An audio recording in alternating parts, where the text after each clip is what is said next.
Building a champion in youth volleyball is about so much more than just drills and wins. It's really about the mindset.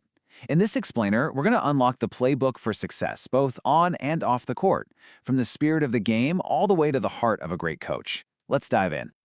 You know, to really get volleyball, you have to start with its heart. And the legendary coach, Marv Dunphy, just said it perfectly. It's a game of reciprocity, of teamwork. You simply can't go it alone. Every single player's success is tied directly to their teammates. And that idea, that's the foundation for everything we're about to cover. So, before we even think about strategy or skills, we have to lay the foundation.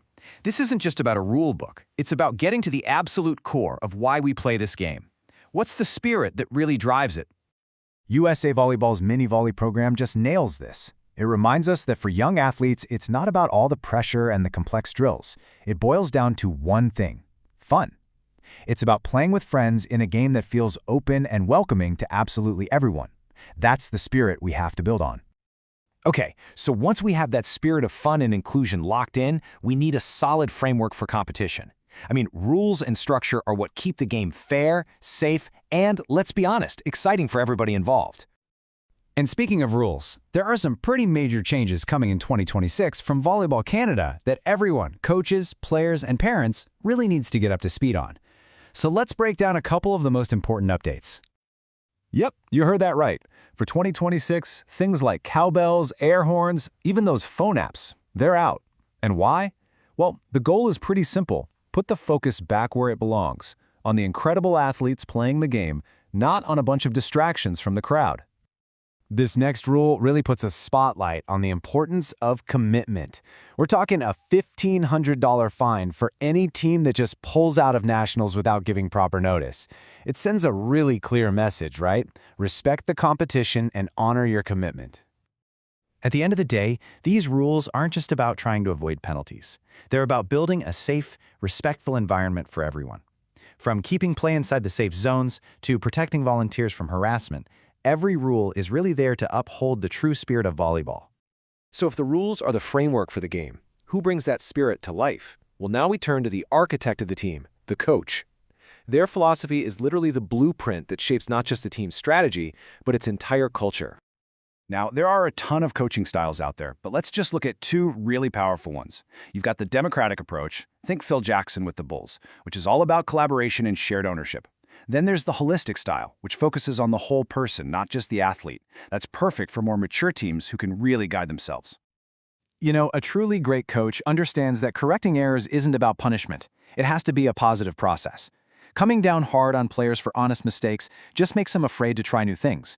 Instead, by giving calm, useful feedback, a coach builds confidence and creates an environment where it's safe to fail. And because of that, it's safe to grow. And this whole coaching philosophy, it extends right down to the fundamentals on the court. It's not just about what you teach, but how you teach it. Take blocking, for instance. As the famous coach Don Shondell said, effective blockers are the keystone of a defense. And that all starts with teaching the absolute basics, like landing balanced on both feet, ready to move. Okay, so now let's zoom out from a single skill to building the complete athlete. This is where we focus on what happens before they even step onto the court, the prep work that is absolutely critical for peak performance. Think of these as your pre-game power-ups. The Volleyball Development Matrix gives us this amazing blueprint for this. It's built on 3 pillars that are all connected. First, you develop the person, their character, their well-being, their connection to the team. Second, the athlete, building raw physical abilities like speed and strength. And third, the player, sharpening those volleyball-specific skills and tactics.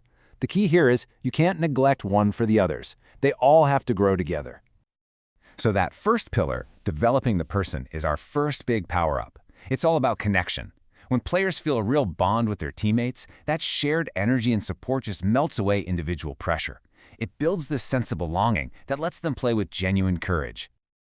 All right, our next power-up is all about fueling the body, which is just as important for the mind. This isn't just about physical strength, it's about getting that mental clarity. Proper nutrition, a solid hydration plan, and especially good sleep, we're talking a massive 56 to 70 hours a week, are totally non-negotiable for top-level focus and performance. And that brings us to the very peak of our playbook, where we find out that the ultimate goal of youth sports, Well, it isn't just about what happens on the scoreboard. The journey is so much bigger than just winning a championship. It's about building a foundation for a healthy, active life. The real victory is when these players leave the court with more character, more resilience, and a lifelong love for just being active. In the end, every single drill, every rule, every single practice, it all comes back to this one simple truth. The game itself is the ultimate teacher. It gives lessons in teamwork, discipline, and, of course, joy. And nobody knows that better than a legend like Karch Kiraly. Look, defeat is going to happen, but as he reminds us, it's not about avoiding failure. It's about learning how to use it to come back even stronger. That's what builds the most resilient teams and the strongest individuals. So this all brings us to the final and maybe the most important question. Years from now, long after that final whistle has blown, what are your players going to remember? Will it be the score of a game, or will it be the team and the person you helped them become? That's the real legacy.